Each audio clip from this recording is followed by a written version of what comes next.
झारखंड की राजनीति पर इस वक्त की सबसे बड़ी खबर। झारखंड के पूर्व मुख्यमंत्री हेमंत सोरेन की भाभी सीता सोरेन कुछ ही देर में बीजेपी में शामिल होने वाली हैं। सीता सोरेन दिल्ली में ही है, उनके साथ उनकी दोनों बेटियां भी 2 बजे बीजेपी का दामन थामेंगी।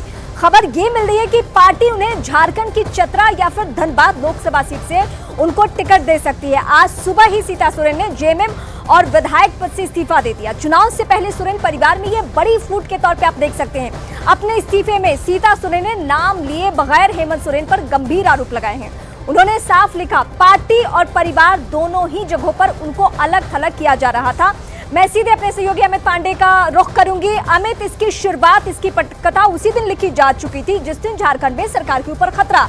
सीता सोरेन ने पहली दफा जेएमएम के अंदर भी और पार्टी के अंदर भी अपनी आवाज बुलंद की और उसका असर यह हुआ कि आज लोकसभा चुनाव के बीच में वो सीधे बीजेपी का रुख कर रही हैं।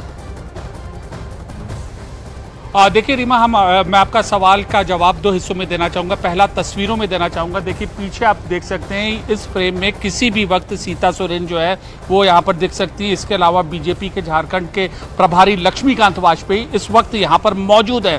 सीता सोरेन किसी भी वक्त बीजेपी ज्वाइन कर सकती है और ये बहुत बड़ा झटका होगा, क्योंकि जो आदिवासी वोट बैंक है उस पर झारखंड मुक्ति मोर्चा पहले से ही लगातार अपना दावा करती रही है।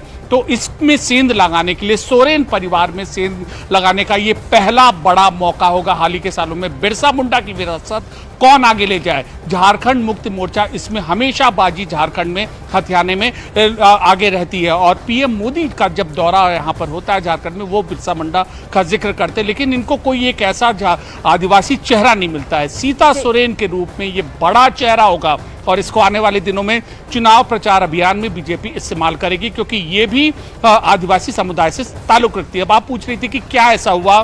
कल्पना सोरेन का नाम जैसे ही सामने आता है, उस वक्त कल्पना सोरेन विधायक भी नहीं थी, जो कि हेमंत सोरेन की पत्नी थी, और सीता सोरेन मौजूदा विधायक थी, उनका नाम न कंसिडर होना, ये बड़ी खबर थी और उसी का घटनाक्रम का नतीजा। ठीक है, चलिए एक बार फिर से हम आपका रुख करेंगे। बड़ी बात यही है कि सियासी पार्टियों में स्थिति हम ये देख रहे हैं कि परिवार तो कहीं भी एकजुट नहीं।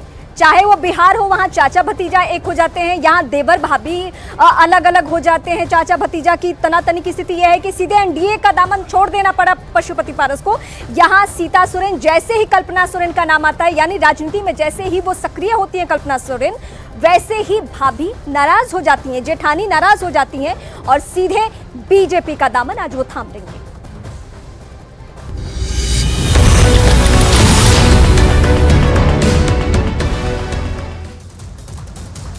गृहमंत्री अमित शाह से एमएनएस प्रमुख राज ठाकरे ने की मुलाकात। दोनों नेताओं के बीच करीब आधा घंटे तक हुई महाराष्ट्र पर चर्चा। सूत्रों के मुताबिक राज ठाकरे ने 2 सीटों की मांग रखी और राज ठाकरे अमित शाह से मिलने पहुंचे।